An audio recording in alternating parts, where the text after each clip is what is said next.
Hey, nerds. We understand you. Drop those controllers. Lose the wizard hat. And ready your Cheetos. It's time for some hard-hitting talk about the movies, books, and games you love. So get ready, oh searcher of useless knowledge. It's time to step into the Geek Cave.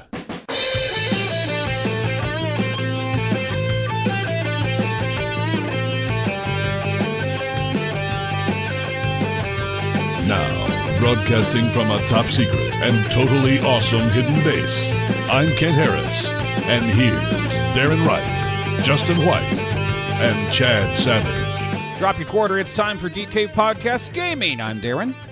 I'm Justin. And I'm Chad. Brought to you by Hoarders Unlimited. Why use those health potions in your inventory now when you can keep them until you get to the boss? And then why use them then when there might be a secret final boss? And then, game's over. But you still got them. You still got them. So you don't need to save up to support our Extra Life effort. The page is now live at geekcavepodcast.com. Any donation will get you into the drawings for prizes that we'll announce later this year, and you'll be helping out Children's Miracle Network hospitals and just being a real mensch. Last year, worldwide, nationwide, so continent-wide, North America and Canada, USA and Canada combined, was about $12.8 million for Children's Miracle Network hospitals. So thank you for everyone who supported us. Northwestern Hemisphere-wide? Sure. Best America? I don't know. That's not very nice. Or accurate sometimes. Chad. Yo. Ladies and gentlemen, welcome to Demo Derby. So, for this demo, I played Eternal Strands. Eternal Strands. Released in 2025, but the demo's still available. So, you remember when that was just the case? Yes. When you could go check out a demo, and it was all fine. Yeah. I mean, PC, they still do that, but not a lot for consoles anymore. No. Mm-hmm. Well, this one is the first game developed and published by Yellow Brick Games. Okay. So, lot of possibilities here. Mm-hmm. There's a winding road ahead of you here. Yeah. And brass tacks, the demo's good. Oh, good. The demo is good. There's promise of growth out of this demo. So I think that it's probably a good game. I really do. I think that it will have a chance to be kind of samey, but I think that it's going to be a good game. Okay. In a world of magic users, which they are inexplicably calling weavers, things are good until they're not. Sure. And then the weavers seal off their hometown behind something called the Veil, basically a magical wall of force that is built on top of it, just a regular stone and concrete wall of stay the hell out. Okay. Following the magic users all basically imprisoning themselves, wars break out. Magic users get shunned, and eventually peace mostly returns to the world. So then we play as Bryn, a young weaver who's been traveling with a band of weavers that is trying to break through the veil in order to get some answers as to the why and the how and so forth of the world. Yes. So the opening cinematic, so the very opening looks like opening to Lord of the Rings, where it's maps and so forth. Ooh. And then when it cuts into, Bryn, and it looks like a really expensive 80s cartoon.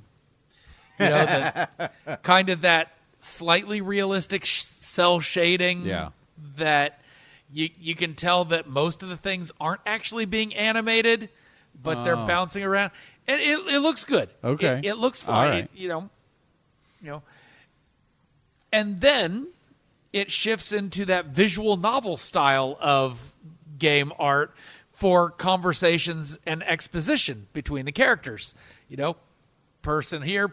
It is fully voiced, so that's nice, but not moving and doing their thing.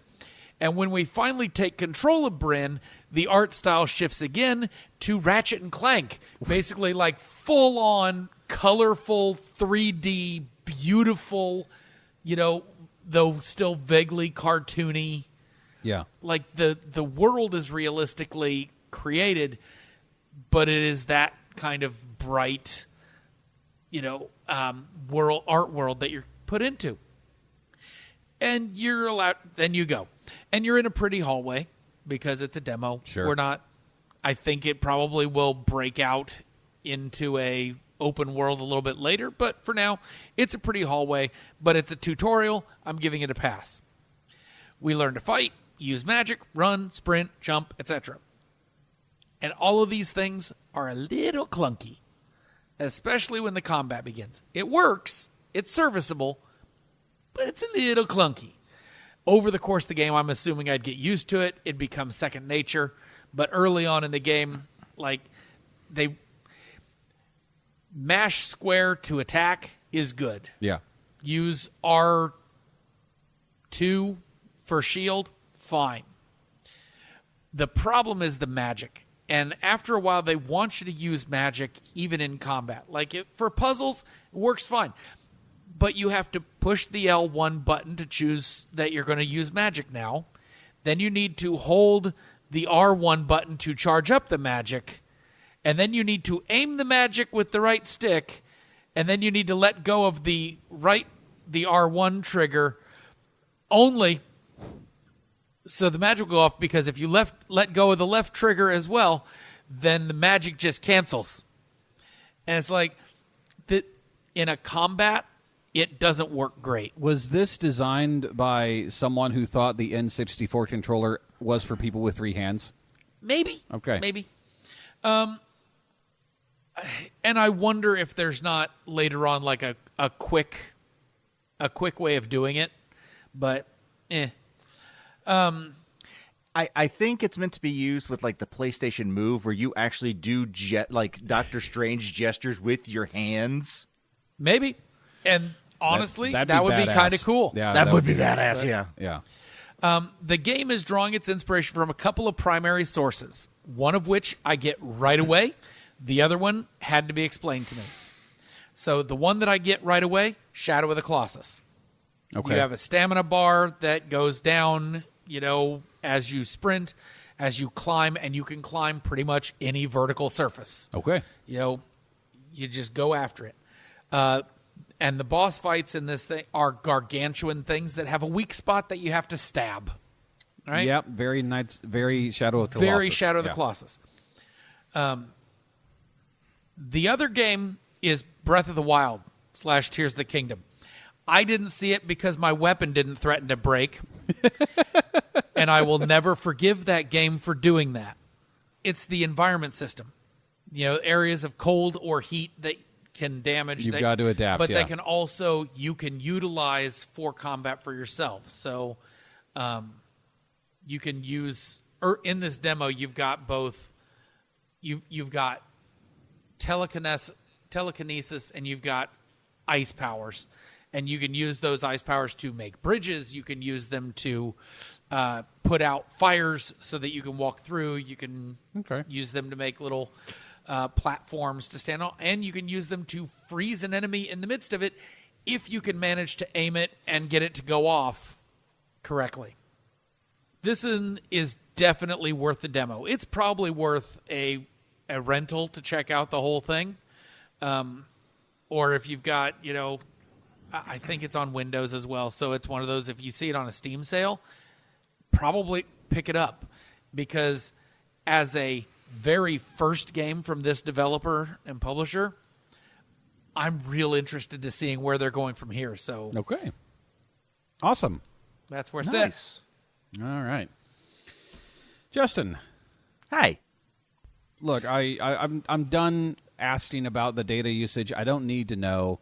I don't really want to know, but I signed an NDA. You can't did. talk You about signed it an anyway. NDA. You can't tell me anything, but I do gotta ask for the sake of the show.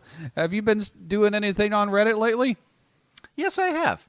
As many of you know, I don't get to play a lot of games, but I do have a wide breadth of knowledge that I think is useful for the gaming community. So I go to Reddit's Ask Games to find questions that I think deserve a definitive answer in a little segment that I like to call Ask Justin. The Geek Cave podcast and its associates, including Justin, do not condone the advice given in this segment. Thank you, Nigel. This month's question is, I want to buy my boyfriend a PS4, but I have a lot of questions. Don't we all? Back to you, Darren. Okay. All right. Cool. Have you played anything lately, Justin? Yes, I did get my one game in from GameFly. This time I got Crypt Custodian. You play as a cat who, in the opening cinematic, dies. And I'm out right there. well, it's a cartoon cat, and then you wake up in the afterlife, and you need to go figure out, okay, where did you live a good life or a bad life? Because that determines which gate you go through. Is the cat cute? Yeah, it's I'm a out. cartoony cat. Yeah. You don't see what happens. It's implied what happened, but you don't see it. So, and then you get a mop, and that allows you to break things that are in your way. You go meet the person in charge, and they say, oh, you lived a great life. You were loved by your family. You treated them well. Oh, I see what happened here. Yeah, that's sad. It looks like you're going on to paradise. Wait, there's one more page. You broke a bunch of my statues, which you had to get to progress the game. Ha! So clearly you're evil. You go through the bad door, and you are relegated to be a janitor for eternity. Damn humans. And you go through and you clean up stuff, and there's villains to fight that you can hit with your mop and whatever. And it's cute. I made it to about maybe halfway through the second level, and then the difficulty ramped up when there were like 6 jets firing fireballs at me from all different directions, and I had to figure out how to dodge them all. The one real drawback to the game is you start off with 4 little cat heads as your health bar.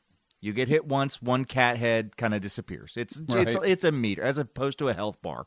Yeah. There's no way to replenish your health as you go along. Once they're empty, you default back to the last save point. Okay. So it's not like, okay, I just need to stand here for a few minutes and my health meter will go back up. No. I need to find a potion. No. To my knowledge, there is nothing you could do to replenish your health, save from completely dying and starting back over at the last save point. Okay, so it gets Nintendo hard. Yeah. Okay. All right. But the first level, really good. Okay, Crypt Custodian. Thank you, Justin. I've got a review before we get to our question from Discord, and then our big attraction, the pile of shame. But before I do that, Chad, Yes. have you been doing any more D&D stuff? Oh, yeah, I've been looking up some D&D stuff. There's new stuff all the time. I thought, we're playing and we're getting into Strahd now. Yes, we are. And I thought to myself, well, what about those monsters that didn't make it past some earlier editions? So, for your consideration, and for yours, DM, the Wolfware. The Wolfware. The Wolfware, which you might be able to guess what is. Sometimes it's just nice to have a monster to fight, Sure. There's no complicated culture. There's no, messy morality. It's just, this thing is bad. Bad guy, yeah. It's a change of pace to have a simply chaotic, evil thing that wants the party dead because the party is the party. May I introduce you to the Wolfware? So, unlike a werewolf, which is a human that becomes a wolf is a wolf that can become human. So, man is the greatest enemy of all time. Well, the thing is that this form of human that they take is exceedingly charismatic. Exceedingly charismatic. Therefore, imagine the party comes across a person that needs their help. Oh, please save my beautiful dragon from the terrible princess, kind of thing. Right? Yeah. And the party, they are going to be taken in by the charisma and the need and the story of this being. and they're going to agree, only to turn and be attacked by a monstrous half-wolf beast wielding a weapon. And because of the high charisma, there's likely to be like 3 to 5, other wolves or wargs, joining the battle. It has some magic resistance because, it's kind of a magical creature. You can only hurt them in melee if you are using an iron weapon or a magical weapon, which I will remind everybody does make a bit of a thing because steel is an alloy of iron, which means that they'd only do half damage. Of course. So your mundane steel weapons, which, are, on the bright side, they do hate everything human or demi-human. So they often attack with the goal to kill, meaning that the party doesn't have to feel bad about ending them. Yep. And if you need quick and easy defenses, they hate Wolfsbane. And they will also immediately attack any werewolves in the region. So if you see a werewolf and know where some wolf wares are, you can just go after them. But yeah, they don't like werewolves because, as the lore goes, they're humans playing at wolf and doing it badly. Okay. They were last seen in 2nd edition. All right. Reminds me of the meme where you see a wolf or a dog or something on its hind legs and it says, "Look at me, I'm a human. I pay taxes. I have anxiety." Yep. Okay. Well, thank you, Chad. Yeah. Nice. All right. Now, we have a Discord. We invite you to join. You can do that at geekcavepodcast.com. You get a bunch of perks, including early access to every episode, a couple days at least before the podcast goes live. And you get to ask us questions that we are contractually obligated to answer on the show. Gungraves has a question for us. Has there ever been a game, comic, or movie where the hosts have extremely different opinions on? Yeah. Okay. But generally just a couple of us. All right. Yeah. Yeah. For example, you really liked the game Scarlet Nexus. Yes, I did. And I thought it was hot garbage. That's fair. One of those things where we just didn't connect on that one. Yeah, I think Rise of the Ronin was another one I thought was really, really good, and you Yeah. were just like, nope, absolutely not. Yep, just wasn't my thing. Wished it had been my thing. Wasn't my thing. Yeah. There's also the Green Lantern movie with Ryan Reynolds. I liked it. I liked it when I saw it in the theater, and then afterwards I'm like, You started thinking about it. yeah, that was my mistake. I thought. Yeah. You don't that was one of those movies where you just turn Don't off the think. brain. Yeah, you just turn off the brain. So, yeah. I mean, these guys like movies that I will probably never go out of my way to see. Mm-hmm. So, there's that. I'm not big on like the classic movies, and there's nothing wrong with them. I recognize their art, but it's just I'm not interested in a lot of them. And okay, here's one that will probably get me thrown off the show one day is Blazing Saddles. Oof. I respect it as a comedic film. Mm-hmm. I don't think it's Mel Brooks' best work. It might not be. And for me, it is probably my least favorite of his films. I mean, we haven't seen Spaceballs 2 yet, so it's possible it's not his best work. Yeah. If Spaceballs 2 becomes known as Mel Brooks' best work, honestly, I will lick a Switch game cartridge. You heard him. All right. And We had to think hard about this one, guys. Yeah, we really did, because our tastes do align in a lot of ways. and so one that you and I will disagree. I still think that Superman 3 is better than Superman 2. And I think that is preposterous. Well, in terms of, and it came down to unified vision. That's fair. Superman 2 could have been better, but because Should have been better. But because it had two directors with wildly different ideas behind it, Right. It came across as muddy. Yeah. And so you've got you get this really grand theater of Superman the motion picture, the first one. Mm-hmm. And you get the comedy kind of of the third one that each have their thing, and because the movie is the same. But the second one starts off real serious and then the cellophane stops being serious kind of midway That's through. why I like the Donner cut of the second one, because it at that point it removes a lot of Lester's involvement and puts back in stuff that they had found. But it is still a 2-director film, more like 1.5 at that point. Mm-hmm. But I get what you're saying. I don't think there are any comics that the three of us disagree greatly on. I don't like Kelly Jones as an artist, as far as some of the Batman stuff, or like the Long Halloween. I really hate how the Joker is drawn. He looks like an Alice in Wonderland fever dream of a character. But I still recognize that story is a good story, and I think for the most part we're on the same page a lot of times when it comes to comics, at least. Well, and when we're not, it boils down to just a matter of preference. So recently I read all through the Jessica Cruz's stuff, and it's like stuff, yeah. I get what they're doing, and I can point you to all the different pieces of quality that really make that a good story for somebody.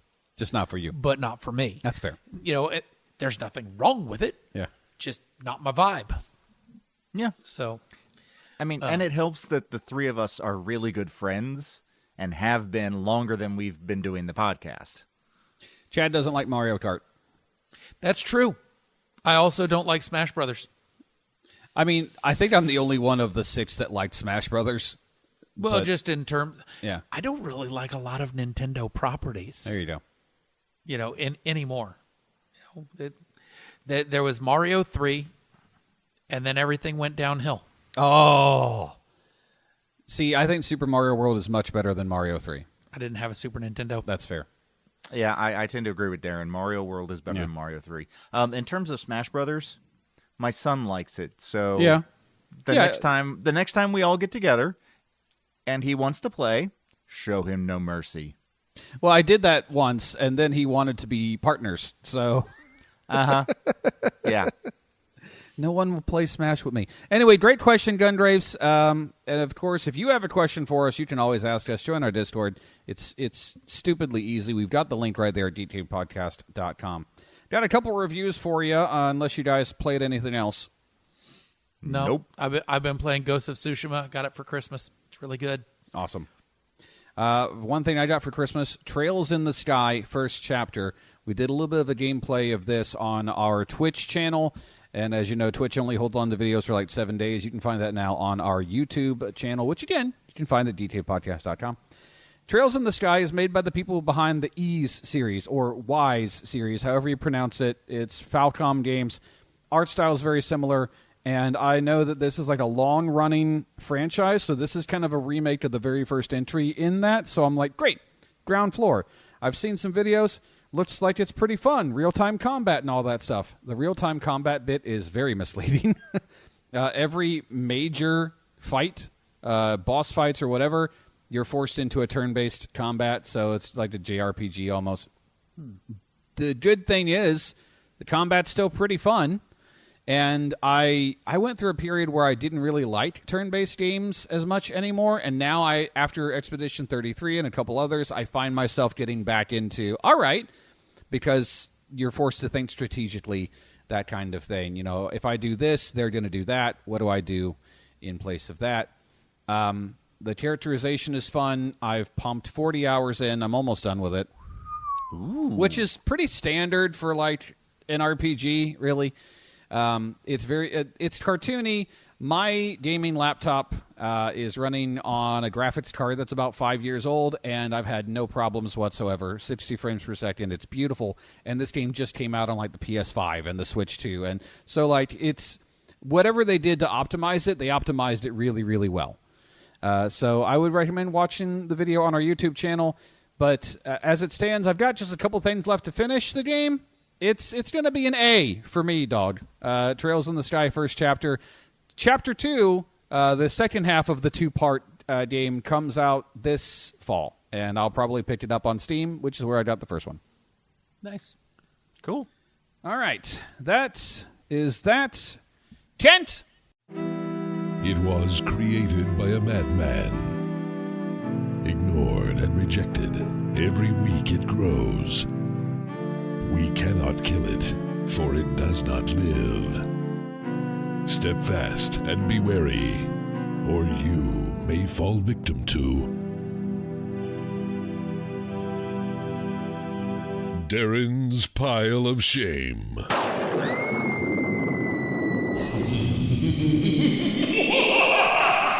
Welcome to Darren's Pile of Shame. And again, just a reminder, this is the year of swear to God I'm going to finish it this time. Ninja Gaiden. No. I did finish the first one on Xbox way back in the day, though. Ooh. Yeah, so I got that feather in my cap. Anyway, we all remember where we were the second week of September in the year 2001. Sure. Yeah, I remember that. Yep. It was a time that changed our country. No, the world forever. Because you see, that's when Luigi's Mansion launched on Nintendo GameCube. Yeah. September 14th, 2001. What a date. What a day. Something else happened. We celebrated the next day. My wife and I, started dating. A couple other things happened, but I digress. That's not relevant to today's discussion. So, Luigi's Mansion on the GameCube. It was noteworthy for a couple of reasons. First of all, this was a Nintendo console launch title that, while Mario adjacent, did not actually star Mario. And it was the first time Nintendo had done that. The NES didn't technically launch with Super Mario Brothers, but it was close enough. Super Nintendo obviously only had like 3 games at launch, and one of them was Super Mario World. That's all they needed, and so on and so forth, but not the GameCube. Secondly, it was Nintendo dipping their pinky toe ever so slightly into the survival horror genre. Yes, Luigi's Mansion is considered a survival horror game for reasons that still escape me. Well, he is terrified almost the entire game. Yes, it is obviously a more comedic tone than the competitors' platforms with Resident Evil or Silent Hill, just a little bit. Thirdly, it was not received very well, because while it did, and still does, hold up pretty well, it suffers from being very short. And, most folks, if they really apply themselves, just like a couple of long sessions, you can beat this in like a day or two. Wow. It's like nice. 10 or 12 hours. It's doable. Also, it suffers from a case of stupid freaking controls. More on that in a bit. First, the story. Luigi wins a free mansion in a contest he never even entered, much like one of your elder relatives on Facebook. That means it should have been a red flag, but this guy, not the smartest in the world at this particular point in time. And let me just stop right here with a preface. I like Luigi. I like Luigi as a character. I think Luigi is very underappreciated. This game is not kind to him. No. Yeah. Ever since they moved away from John Leguizamo. Mario has already headed to the mansion to check it out before Luigi gets there, and he goes missing. So I'm going to consider this game a sequel to Mario is Missing on the Super Nintendo, which also starred Luigi searching for his missing brother in a subpar game. But instead of this being an edutainment-styled romp through history that boils down to a quiz played on a 16-bit console that, as a kid, I aced because I was good at dem dar history, this is an exercise in stamina, because you have to slowly and methodically check every room in this mansion for ghosts, suck them up in a special vacuum cleaner, upgrade said vacuum cleaner to shoot fire and water, because sometimes that's a thing that you need to do, proceed to suck up more ghosts, some of which can only be caught when you meet some obtuse requirements like, all right, the fat ghost, make sure it runs out of food before you even try to attack him. You could take out the waiters, but that doesn't mean that you've necessarily met the requirements. If he's got food on his plate, you just got to stand there and watch him and wait. And it takes a bit. And that's unfortunate. And there's also the good old-fashioned, we told you you have to use a flashlight to stun all the ghosts first, but it turns out that only works half the time, and sometimes it doesn't work at all. And sometimes it's supposed to work, but for whatever reason they don't register the flashlight. Isn't this fun? That brings me to the bad. Controls are inverted on the right stick, which is what you use for aiming, but only up and down. This is key, because when they invert controls, you're supposed to treat it like you're holding the back of the character's head. Push down, head goes up. Push up, head goes down. So, therefore, push left, head goes right. Right? Wrong. Head goes left. Left is left and right is right, but up is not up. Up is down, and math is math. See, at a certain point in the game, you have to go after very specific ghosts called boos, but they hide.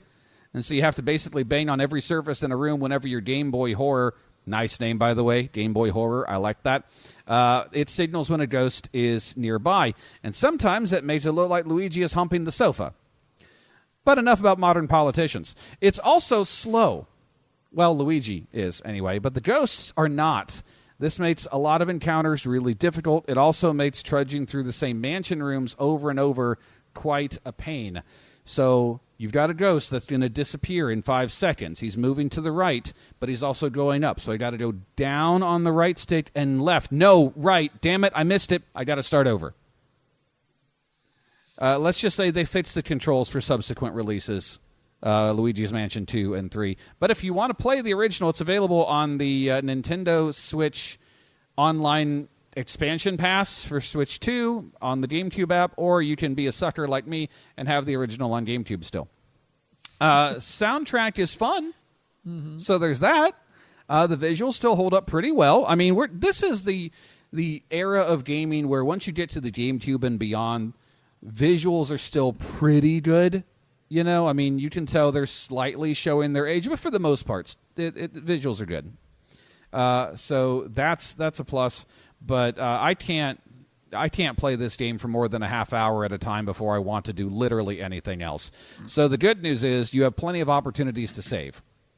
The humor's good, and since this is 2001 Nintendo we're talking about, it's a good way to get a kid used to the idea of spooky games without it being too spooky. But overall, I would say this game is more Ghostbusters 2016 than it is Ghostbusters 2. When you think about level of quality, that kind of thing. Good in a couple of parts, not good in others. I'm going to give it 35 boos out of 50, which is basically a C. Nice. I, too, also own it on the GameCube. Yeah. The physical disc. How accurate would you say this review was? Pretty accurate. Okay. Next I month, bought it because I wanted to play it. And so all I had was a Wii, which plays GameCube games. Yeah. And I got a controller, a wired controller. And so I would only have to sit like 3 feet from the TV to play it. And I'm just, no. Yeah. Next month, Lego Star Wars The Skywalker Saga. Oh. So we're doing 9 movies in one Lego setting. We'll see how that goes. It should be fun. Wow. Yeah, just wow. Bring the Tylenol.